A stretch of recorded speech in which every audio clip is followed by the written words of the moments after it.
Bonjour à tous, j'espère que vous allez bien, je suis très heureuse de vous retrouver dans ce 8e numéro de What's Up Disneyland Paris, ma série de vidéos consacrée à l'actualité de Disneyland Paris, du coup comme son nom l'indique. Dans cette vidéo, je vais vous parler encore une fois de news, de merchandise et de travaux. Vous êtes prêts? C'est parti!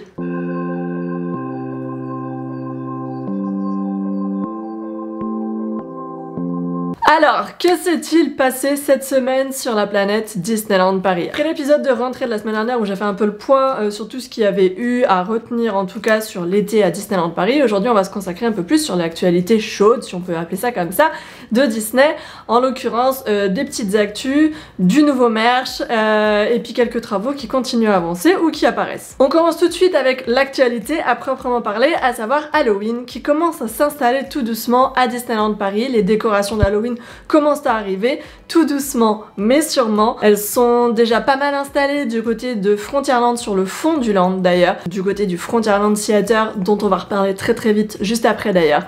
On peut voir que les citrouilles multicolores sont revenues, voilà. On peut également voir sur l'entrée de Frontierland que là aussi l'ambiance un peu Coco, Dia de los Muertos commence à s'installer avec le retour des fanions, le retour bien sûr des hommes citrouilles et aussi des squelettes inspirés bien sûr de ce qu'on peut voir dans le film Pixar Coco. Donc au niveau de la décoration, pour l'instant on n'est pas sur de la nouveauté par rapport à ce qu'on a eu les années précédentes. Évidemment on se doute bien que vu le contexte actuel, c'est pas cette année que Disney va se décider à sortir des nouveautés. Donc je pense que pour tous ceux qui attendaient, parce qu'a priori c'est ce qui était prévu, une nouvelle saison d'Halloween, ça sera pas pour cette année, donc patientons encore un peu. Moi je suis déjà très heureuse de retrouver les citrouilles, les squelettes, et j'espère que les fantômes vont arriver bientôt aussi sur Main Street pour retrouver un peu cette ambiance automnale, orange, marron, festive, voilà, qui représente Halloween à Disneyland Paris. Donc pendant qu'on est à Frontierland justement, on va parler tout de suite d'un sujet un peu touchy, à savoir le Frontierland Theater. Donc le Frontierland Theater, c'est la salle de spectacle qui accueillait jusqu'à la fin du mois d'août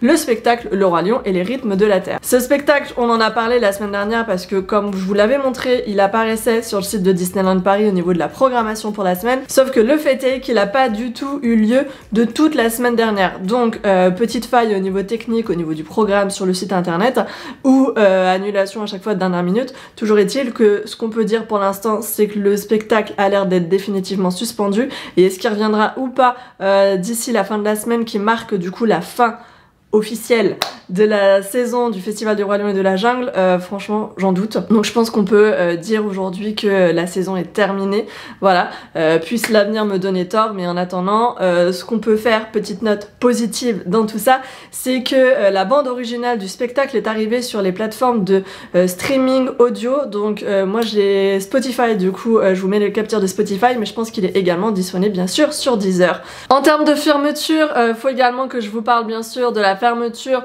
jusqu'à nouvel ordre du Cowboy Cookout, voilà, donc ce qui signe à mon sens définitivement aussi l'arrêt des représentations, puisque bien sûr le Cowboy Cookout, qui est le restaurant qui est à la sortie de cette zone là, la majorité de sa clientèle c'était forcément des visiteurs qui sortaient de la salle de spectacle, la salle de spectacle ne servant plus à rien actuellement. Évidemment très peu de gens vont à cet endroit du land, puisque la station aussi du Railroad de Frontierland a rouvert pendant franchement quelques jours, on peut même pas parler de quelques semaines, et a fermé elle aussi. Donc on se retrouve encore une fois après quelques jours salvateurs on va dire sur une zone morte sur le parc Disneyland, et ça c'est super triste. Donc ça sera sans doute égayé par la future photolocation Halloween avec le selfie spot, voilà, qui aura lieu à cet endroit là. On voit que la photolocation est déjà prête, mais force est de constater que toute cette zone là est encore une fois bien abandonnée par Disney, et c'est fort dommage. On reste à Frontierland parce que finalement c'est là qu'il y a eu le plus de nouveautés cette semaine à Disneyland Paris au niveau du Thunder Mesa Riverboat Landing. Voilà, donc le Thunder Mesa Riverboat Landing, pour ceux qui ne le savent pas, c'est le bateau à aube du coup de Disneyland Paris, celui qui fait le tour de Big Thunder Mountain. Je vous en ai parlé déjà à l'occasion de la vidéo sur les attractions disparues à propos du Mark Twain, et donc sur ce quai d'embarquement on a pu voir cette semaine le retour d'une balance à l'ancienne, voilà, qui est un élément de décor qui s'inscrit complètement dans la thématique Far West, chercheur d'or, voilà, de Frontierland. Donc il a fait son retour là, c'est vraiment juste de la décoration, mais ça participe complètement à l'immersion dans ce land dédié au Far West américain. On reviendra à Frontierland pour la partie travaux en fin de vidéo parce que là aussi il y a quelques petites choses qui se préparent. En attendant, on va aller faire un tour du côté du Discoveryland. Alors vous êtes pas mal à me poser la question concernant Buzz Lightyear Laser Blast, à savoir quand est-ce que l'attraction va faire son retour à Disneyland Paris, parce que évidemment avant tout ça, avant le confinement, avant la fermeture du parc Disneyland et des Walt Disney Studios, le retour de Buzz Lightyear Laser Blast était prévu pour le mois d'août. Voilà, bon, ben le mois d'août est terminé et forcément tout a été décalé.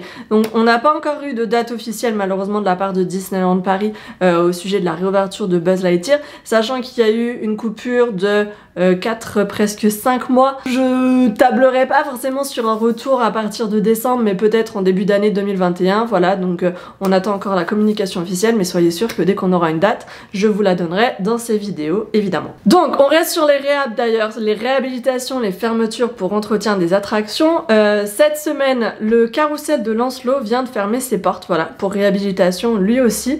Donc c'est la première attraction à partir en réhabilitation depuis la réouverture du parc Disneyland le 15 juillet, qui tenait beaucoup à ce que toutes ces attractions soient disponibles pour sa réouverture. Donc là, seul le carrousel de Lancelot est à l'arrêt, à part Buzz qui est une longue réhabilitation, ça on l'a bien compris. On est dans une période qui va commencer à être une période creuse entre justement la fin de l'été et le début de la saison Halloween, donc évidemment Disneyland profite de ce moment-là pour passer certaines attractions en réhab. Dernière petite information sur une nouveauté qui a eu lieu cette semaine au Walt Disney Studios. Cette fois-ci on change de parc. Alors je vous en ai jamais parlé, ou en tout cas j'ai pas vraiment pris le temps de m'attarder dessus. Les Magic Shots. Alors les Magic Shots c'est quoi? C'est ce système de photomontage qui vous permet en fait d'être en photo avec un personnage Disney qui est rajouté en post-production du coup sur votre photo. Ça fait un petit souvenir un peu sympa et c'est quelque chose qui est proposé à plusieurs endroits dans le parc Disneyland depuis la réouverture là cet été. Voilà, donc il y a notamment eu Olaf, il y a les ballons devant le château aussi de la Belle au Bois dormant, et donc cette semaine ils ont sorti un nouveau Magic Shot. Ce Magic Shot c'est celui-ci et vous allez pouvoir du coup le retrouver du côté de la Tour de la Terreur au Walt Disney Studios. C'est un petit peu la seule nouveauté de la semaine au Walt Disney Studios, il n'y a pas grand chose de plus à dire à part au niveau des travaux, mais ça encore une fois on y revient en fin de vidéo. On continue côté actu avec l'ouverture des réservations pour vos visites en étant pass annuel et en étant billet privilège bien sûr sur la plateforme de réservation. Du coup jusque là on pouvait réserver jusqu'à fin septembre. Depuis cette semaine les réservations sont ouvertes jusqu'à la fin du mois de décembre. Voilà, donc si vous avez envie de réserver vos week-ends, vos soirées, vos journées pour Halloween ou pour Noël, faites-le dès maintenant, c'est disponible tout de suite et je vous remets le lien pour accéder directement à votre espace de réservation juste en bas dans la barre d'infos. Petite info bonus pour ceux qui aiment faire de belles photos et qui seront à Disneyland Paris cette semaine. Donc cette semaine, si vous avez vu ma vidéo WhatsApp de la semaine dernière, vous le savez, c'est la dernière semaine où vous allez pouvoir accéder au parc Disneyland jusqu'à 20 h. Voilà, à partir de la semaine prochaine, le parc Disneyland va passer en horaire réduit et n'ouvrira que jusqu'à 18 h. Les jours ont commencé à réduire, vous l'avez vu, et justement maintenant autour de 19 h, 20 h, on commence à avoir la lumière tombante du coucher du soleil, ce qui donne une toute nouvelle perspective et de toutes nouvelles couleurs au parc Disneyland. Donc si vous avez envie de faire de belles photos de coucher de soleil du château de la Belle au Bois dormant et des landes du parc Disneyland, franchement c'est cette semaine ou jamais. On termine la partie actualité de cette vidéo par la nouvelle terrasse qui a été installée pour le Starbucks Coffee au Disney Village. Voilà, donc la terrasse elle était un petit peu éphémère, en tout cas défini un peu comme ils pouvaient jusque là. Là ils ont installé une terrasse en dur, donc vraiment séparée en fait du reste du Disney Village. Là on est sur quelque chose qui colle complètement à la thématique du restaurant, qui s'appuie beaucoup sur une déco en bois assez sympa comme ça, assez chaude, assez cosy. Dernière petite info bonus, le Pumpkin Spice Latte est arrivé à Starbucks, mais pas seulement au Disney Village, hein, partout en France. Donc pour les fans d'Halloween, pour les fans de citrouille et pour les fans d'automne surtout, parce que le PSL comme on l'appelle, c'est la boisson Starbucks de l'automne clairement. Donc il arrive au Disney Village, n'hésitez pas à aller en prendre un le matin ou le soir quand vous passez par là. Et on passe sur la partie merchandise, et celle-là vous l'aimez beaucoup, je le sais. Alors il y a pas mal de merchandise, donc de nouveautés shopping qui sont arrivées cette semaine à Disneyland Paris. Évidemment ça va surtout concerner la fin de l'année, en l'occurrence Noël. On n'a pas trop encore vu justement de nouveautés Halloween au niveau des boutique de Disneyland Paris, mais ça va très certainement arriver, ça c'est sûr, sachant que la saison démarre dans moins de 3 semaines maintenant, je pense que ce n'est qu'une question de jours. Ce qui arrive surtout en ce moment, et vous le savez, ils commencent à mettre les suspensions de Noël, les décorations de Noël, les souvenirs de Noël dès la fin de l'été à Disneyland Paris, et ce depuis des années. Et donc là, ça y est, ça commence un petit peu à arriver en boutique. Là où vous allez en retrouver le plus, bien sûr, c'est à la boutique du château, sous le château de la Belle au Bois dormant, mais aussi à Ribbon and Hat sur Main Street USA, du côté droit du kiosque quand vous allez vers le château en arrivant au parc Disneyland, ainsi que normalement, si je ne me trompe pas, au Walt Disney Studio Store, qui est la boutique à votre gauche quand vous entrez sur le parc Walt Disney Studio. Après, vous allez voir, plus on va approcher de la saison, plus il y aura des suspensions de Noël un petit peu partout dans les deux parcs, mais dans ces trois-là, c'est sûr, normalement, vous en trouvez. Les premières choses que j'ai envie de vous montrer en nouveauté de Noël, c'est cette petite suspension qui est une tradition un petit peu chaque année à Disneyland Paris. Il y a toujours une suspension de Noël en édition limitée avec clochette en verre, super belle. Vous allez pouvoir la retrouver dans les boutiques que je vous ai citées précédemment. Et vous avez une deuxième suspension en édition limitée également qui vous est proposée. Et il s'agit du château de la Belle au Bois dormant. Et cette année, le château, il est tout blanc à paillettes avec 2 anneaux à son pied en fait. Et donc cette boule de Noël, pareil, est une édition limitée avec un certificat d'authenticité dans la boîte. On reste dans les suspensions de Noël et on reste dans l'univers de clochettes avec une nouvelle collection de petites suspensions de Noël clochettes Disneyland. Donc l'année dernière, si vous vous souvenez bien, les suspensions de clochettes, elles étaient or et fuchsia. Cette année, ils sont partis sur une collection qui sera un peu violette et vert sapin. Et comme ce sont des petites suspensions, selon les modèles, il faut compter entre 8 et 11, 12 euros peut-être la suspension. Donc à Disneyland Paris, pour Noël, les produits phares bien sûr, ce sont les décorations, les suspensions, le train de Noël qui fait un bruit de fou. Hein. Vous êtes plusieurs à me poser la question quand je le mets sur mes stories à Noël. Ce train fait beaucoup de bruit. Mais il est de retour en boutique si jamais vous voulez l'acheter vous aussi. Il y a aussi les peluches évidemment, et dans les peluches cette année il y a une petite nouveauté, c'est qu'il y a Fourchette de Toy Story 4 qui fait partie des nouveautés peluches Noël cette année à Disney. Il est accompagné bien sûr des classiques Mickey, Minnie, Donald, Dingo, il y a aussi d'autres personnages, voilà, je vous les remets tous sur la photo juste là. Vous allez pouvoir les retrouver dans les boutiques que je vous ai citées précédemment. Et les peluches de mémoire, il faut compter entre 20 et 30 euros pour une peluche de Noël Disney. On change d'univers, on va passer un petit peu sur l'univers Halloween quand même, parce que même si je vous ai dit qu'il n'y avait rien encore qui est arrivé au niveau du merchandise Halloween, on peut quand même noter l'arrivée d'une nouvelle tasse Ursula, voilà. Donc c'est quelque chose qui n'existait pas, ils n'avaient pas vraiment fait de merchandise sur Ursula l'année dernière, alors que pourtant c'était la star de la saison en 2019. Cette année, il y a un mug qui a été donc créé à son effigie, et vous allez également pouvoir retrouver un nouveau magnète spécial vilaine, parce que dessus vous allez retrouver donc Maléfique, la méchante reine et donc notre amie Ursula. Donc ça c'est des choses que vous allez pouvoir retrouver à World of Disney au Disney Village. World of Disney toujours, alors je vous en ai pas parlé la semaine dernière parce que j'ai oublié, mais ils ont reçu, ou en tout cas ils proposent actuellement, et je les ai vus que là-bas, de nouvelles coques, si on peut appeler ça comme ça. C'est un espèce d'habillage en silicone souple avec plusieurs tailles disponibles qui s'ajustent à tous les téléphones et sur lequel en fait vous pouvez clipper un personnage Disney. Donc c'est un peu une espèce de coque en kit ou à créer soi-même finalement, avec un renfort sur les angles pour protéger au maximum les téléphones. Bon, très honnêtement, en toute transparence, moi j'ai testé sur mon iPhone, ça protège pas assez à mon sens, en tout cas sur l'avant, mais c'est vrai que par contre sur les angles c'est plutôt pas mal, et donc vous pouvez clipper un personnage Disney parmi ceux proposés à l'arrière. Donc ce produit là il est proposé exclusivement à World of Disney dans la partie tech, là où vous allez retrouver les coques et tout, et je l'ai pas encore trop vu passer, donc je suis pas sûre qu'il ait eu beaucoup de visibilité, mais du coup si vous voulez aller jeter un oeil et voir si votre téléphone passe avec celui-ci, n'hésitez pas. À World of Disney toujours vous allez pouvoir retrouver le poster géant à colorier. Alors c'est pas une nouveauté qui est sortie cette semaine, ça fait déjà quelques temps qu'il est de nouveau disponible à Disney, mais j'avais envie quand même de vous en parler dans ces vidéos parce que à chaque fois que je fais des stories Insta justement sur le poster à colorier que j'avais acheté moi pour les 25 ans de Disneyland Paris en 2017, vous êtes plein à me demander s'il est encore disponible et s'il est toujours vendu.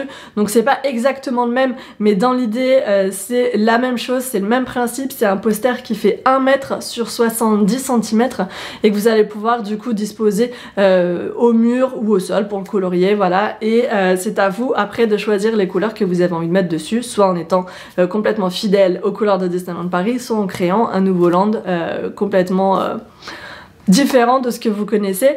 Et ce poster, je crois qu'il est vendu, je crois que c'est 12 € ou quelque chose comme ça, et vous allez pouvoir le retrouver à World of Disney. On reste Disney Village pour une dernière information shopping, à savoir les soldes sur les figurines Miss Mindy. Donc Miss Mindy, c'est une artiste qui a fait pas mal de personnages Disney avec son style bien à elle, son style graphique bien à elle, et qui les proposait justement dans les boutiques un peu de collectionneurs comme Disney Gallery, les boutiques des hôtels Disney, mais également bien sûr à Harrington's, du coup sur le parc Disneyland. Et donc là actuellement ces figurines sont soldées, vous avez moins 30% dessus. La réduction passe annuelle est applicable pour avoir une réduction du coup en plus sur ces produits là, et c'est vrai qu'il y a des produits qui sont assez sympas, des figurines très cool, et je les trouve vraiment très jolies. Donc si vous voulez aller jeter un petit coup d'œil, c'est du côté de Disney Gallery au Disney Village que ça se passe. On retourne sur les parcs Disney, en l'occurrence le parc Disneyland, où vous allez pouvoir retrouver dans certaines boutiques les produits donc de la collection Best Friend. Donc c'est en fait les